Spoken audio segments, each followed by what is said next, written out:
தியானம்னா சாமியார் தான் பண்ணணும், மற்ற யாரும் பண்ணக்கூடாது. தியானத்தை குறித்த ஒரு பார்வை இன்னைக்கு அறிவியல் பார்வையாக தான் பார்க்கணும். இதுல ஒவ்வொரு பழமா காலியாயிட்டு அப்படின்னா தட்டு இல்லாம போகாது. தட்டு இருக்கு.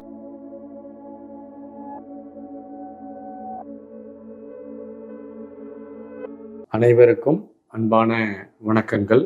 யோகிஸ் தியானம் மற்றும் ஆன்மீக குணமளிக்கும் ஆய்வு மையம் சார்பாக நம்ம நிறைய செய்திகளை மக்கள்கிட்ட கொண்டு போய் சேர்த்துட்டு இருக்கோம். இந்த ஆன்மீகம் அப்படிங்கிற ஒரு துறை இன்னைக்கு நிறைய நபர்களால் வேற வேற பரிமாணத்துல சொல்லிக் கொடுக்கப்பட்டதுனால அதனுடைய உண்மைத்தன்மையை நோக்கி நகர்றதுல நமக்கு எல்லாத்துக்குமே பெரிய குழப்பம் ஏற்பட்டிருக்கு. தியானம் என்றால் என்ன? தியானம்னா சாமியார் தான் பண்ணணும், மற்ற யாரும் பண்ணக்கூடாது. தியானம் பண்றவங்கன்னா ஒரு வித்தியாசமானவர்கள் அப்படிங்கிற ஒரு நினைப்பு நம்ம எல்லாருக்குமே வந்துருச்சு. நம்முடைய தனித்தன்மையை காமிக்கிறதுக்கு நம்ம தியானம் பண்ணல. நம்ம நமக்குள்ளே போய் நம்ம யாருன்னு கண்டுபிடிக்கிறதுக்காக தான் நம்ம எல்லாம் தியானத்தை தொடர்ந்து செஞ்சுட்டு வரோம். தியானத்தை குறித்த ஒரு பார்வை இன்னைக்கு அறிவியல் பார்வையாக தான் பார்க்கணும். அது ஒரு நம்பிக்கைகள், பிலாசபி, அந்த அடிப்படையில் நம்ம தியானத்தை குறித்து பார்க்காமல் தியானம்னா என்ன அப்படிங்கிறத ஒரு அறிவியல் பூர்வமாக பார்க்க தெரிஞ்சிருக்கணும். நான் என்னை நிரூபிக்கிறதுக்காக தியானம் பண்ணக்கூடாது. இப்போ ஒரு விளையாட்டு வீரன் தன் புகழ் பெறுகிறான் என்றால் அவனுக்கு அதுல ஒரு ஒரு வகையான ஒரு போதை இருக்குது. ஒரு அழகாக இருக்கிறோம் அப்படின்னா அதுல ஒரு போதை இருக்குது. நல்ல விலை உயர்ந்த ட்ரெஸ் போட்டிருக்கோம், விலை உயர்ந்த கார் வச்சிருக்கிறோம் அப்படிங்கிற உளவியல்கள் மற்றவங்க முன்னாடி நம்ம கெத்தா காமிச்சிக்கிட்டது மாதிரி இன்னைக்கு ஒரு குறிப்பிட்ட மக்கள் என்ன செய்யறாங்கன்னா தியானம் பண்றதே ஒரு பெரிய ஒரு சொசைட்டில ஒரு அந்தஸ்தான விஷயமாக காமிக்க ஆரம்பிச்சிருக்கிறாங்க. ஆனா உண்மையிலே தியானம் என்பது நம்முடைய இயல்புக்கு திரும்புதல். நம்மகிட்ட இருக்கக்கூடிய போலியான பல தன்மைகளை விட்டுட்டு நம்ம ரியாலிட்டியை பேஸ் பண்ணி நகர்ந்து போறது. நான் எனக்குள்ள எப்படி ஐக்கியமா இருக்கிறேன் அப்படிங்கிறது தான் தியானத்துல நம்ம பார்க்க போறோம். ஸோ அதுல பார்க்கறதுனால எல்லாத்துக்கும் பெரிய ஆளாத்து காமிச்சுக்கணுங்கிற அவசியம் இல்லை என்பதை புரிந்து கொள்ள வேண்டும். தியானத்துல மனமற்ற நிலையில் உணர்வு இருக்குமா என்ற ஒரு கேள்வியை கேட்டிருக்கின்றீர்கள். இந்த மனம் அப்படிங்கிறது ஒரு வகையான நுண்பொருள். எப்படி நமக்கு பிசிக்கல் பாடி ஒரு ஸ்தூல பொருளாக ஒரு எலிமெண்டா இருக்குதோ அதே போல மனம் என்பது கண்ணால் பார்க்க முடியாது, உணரக்கூடிய ஒரு நுண்பொருளாக இருந்து நமக்குள்ள செயல்பட்டு கொண்டிருக்கிறது. அது இந்த சமுதாயத்துல பார்க்கக்கூடிய விஷயங்களை எல்லாம் 5 புலன்கள் வழியாக உற்று அறிந்து தனக்குள் பதிந்து வைத்துக் கொள்கிறது. பதிந்து வைத்த விஷயத்தை எடுத்து நினைவுபடுத்துகிறது, கம்பேர் பண்ணுது, இறந்த காலத்தை எதிர்காலத்தை அசை போடுகிறது. இதுதான் மனதினுடைய ஒரு குவாலிட்டி. இந்த மனம் என்பது ஒரு எக்ஸாம்பிளுக்கு சொல்றதா இருந்தால் ஒரு தட்டு எடுத்துக்கிட்டீங்களா, ஒரு தட்டு எடுத்து ஆப்பிள், மாதுளை, கொய்யா போன்ற பல வகையான பழங்களை வச்சிருக்கீங்க. இது பழத்தட்டு அப்படின்னு நம்ம சொல்லுவோம். இதுல ஒவ்வொரு பழமா காலியாயிட்டு அப்படின்னா தட்டு இல்லாம போகாது. தட்டு இருக்க தான் செய்யும். அதே போல மனமற்ற நிலை என்பது நம்ம மனமே இல்லாத நிலை அல்ல.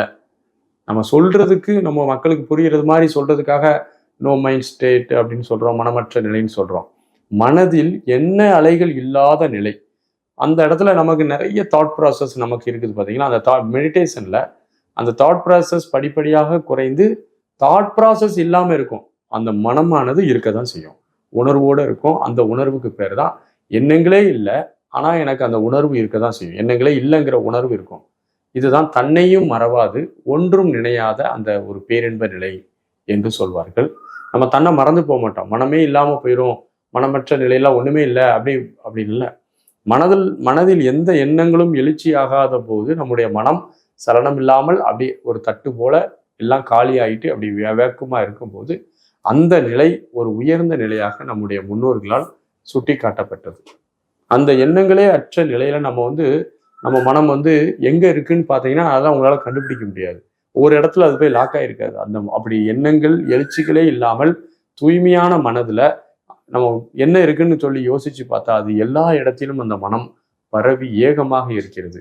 இதை தான் நம்ம எல்லாம் சிவ அனுபவம் அல்லது சிவநிலை என்று சொல்றோம். நம்முடைய வழக்கத்துல அதற்கு பல பேர்கள் சொல்றோம். புத்தர் இந்த நிலையை அடைந்த உடனே புத்தர் தன்னை எப்படி சொல்றாருன்னா புத்தா ஸ்டேட்டை அட்டைன் பண்ணிட்டேன் அப்படிங்கிறாரு.